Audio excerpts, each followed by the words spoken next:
alguns namorados tal, mas não acho que o homem chega lá em casa, não, você não vai não. Principalmente o marido capoeirista. Ah, você não vai pra capoeira hoje não, porque você precisa ficar. Não, ela entende que ela é a responsável ali do seu lar, que ela precisa fazer aquilo, porque senão quando ela voltar do treino, ou quando ela voltar da roda, vai ter tudo aquilo. E aí a gente vai fazendo uma escolha pelo caminho. E as nossas escolhas ficam um pouquinho mais tardio para muitas coisas.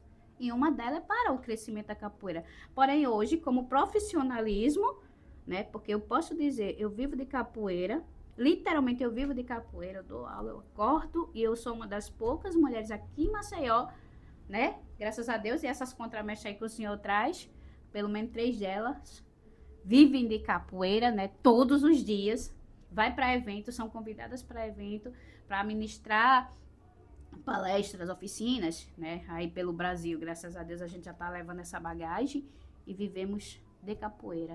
Hoje a gente bota preço nas nossas aulas, né?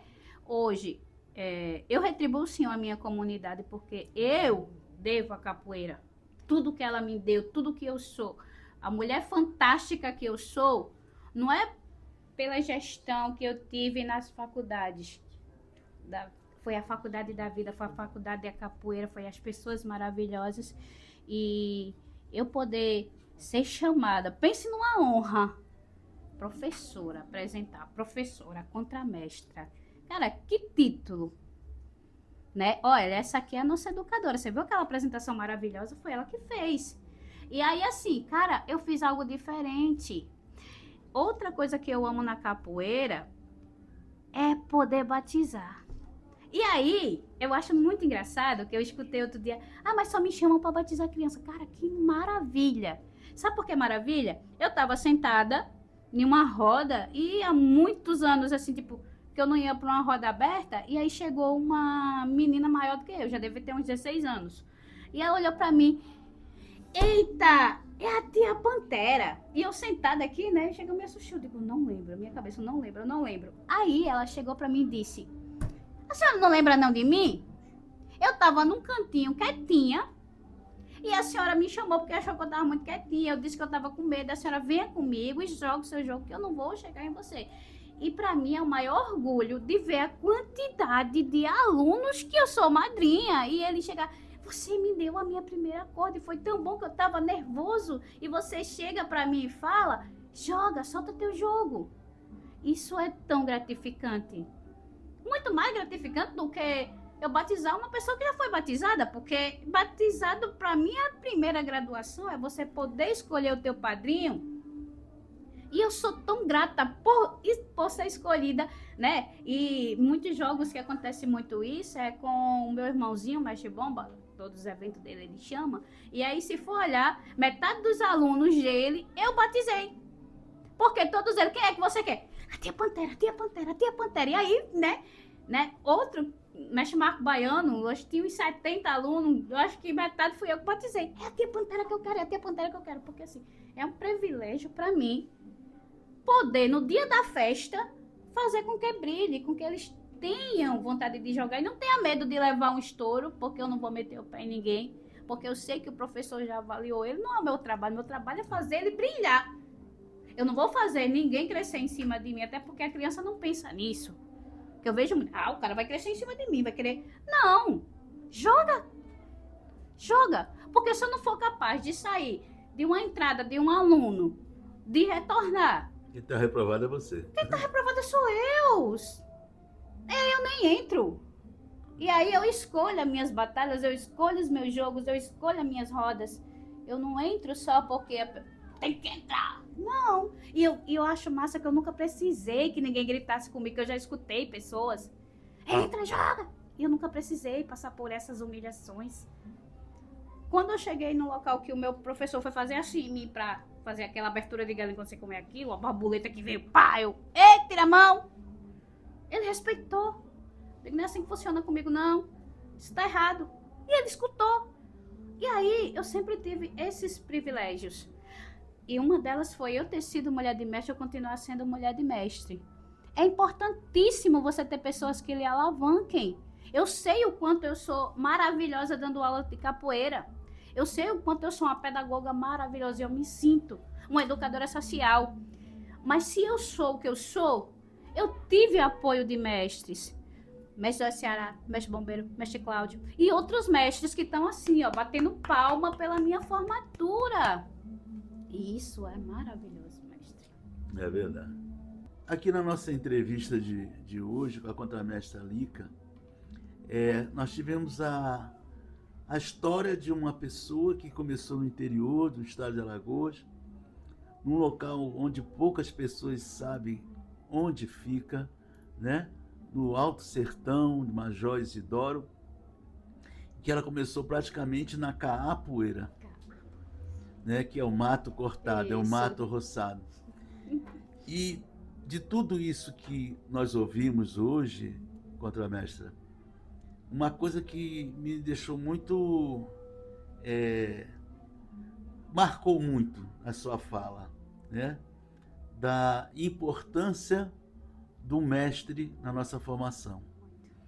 Mesmo que alguns mestres, às vezes, prendam a sua liberdade de voar, né?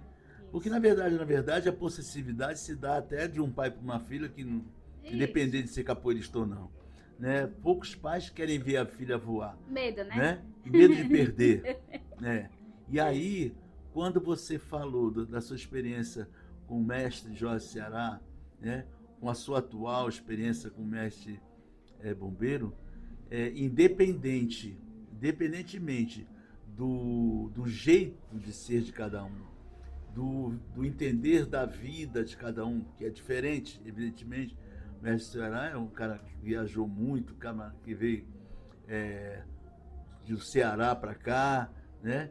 E teve experiência, inclusive, no hospital com o mestre Pachinha. Exato. Então ele tem uma visão de mundo diferente do mestre bombeiro, né? Muito. Que é alagoano, né? Que ele mais aqui de Maceió. Mas ele é mestre. Todos os dois eram mestres, cada um do seu jeito, cada um na sua postura e no seu fundamento de que seja capoeira. E eu, particularmente, Pantera, eu posso dizer para você o seguinte: você é um exemplo de mulher, você não é à toa que eu escolhi você como uma das minhas entrevistadas, porque se não fosse por admiração a você, a sua pessoa, eu não teria chamado. Mas eu de tudo isso, né? De ver a mulher guerreira que você é, de tudo que você passou na sua vida, seja na sua deficiência momentânea, né, física, que você passou, e mental também, por ter tido sequela, né, durante um tempo, eu posso dizer a você que a capoeira, para mim, ela é o melhor instrumento de exemplo para a vida humana. E eu posso dizer para você, sem medo de errar, sem sombra de dúvida, porque eu já fui professor de voleibol, fui professor de natação, trabalhei com deficiente físico, fui implantador de esporte sobre cadeira de roda em Alagoas, através da DEFAL. Então, já fui campeão de natação com paraplégico a nível nacional, né? Fui campeão como técnico de voleibol do Madalena Sofia, né, em 1985, 86. Então eu posso dizer para você que eu conheço um pouquinho de cada coisa e nenhuma dessas modalidades esportivas e culturais se compara à capoeira. E você, o amor que você tem pela capoeira é porque a capoeira lhe venceu, a capoeira te conquistou, né? Não foi você que conquistou a capoeira. Momento algum. É ela que sobrepôs sobre a sua pessoa e fez de você essa mulher que você é. Então eu sou muito admirador seu.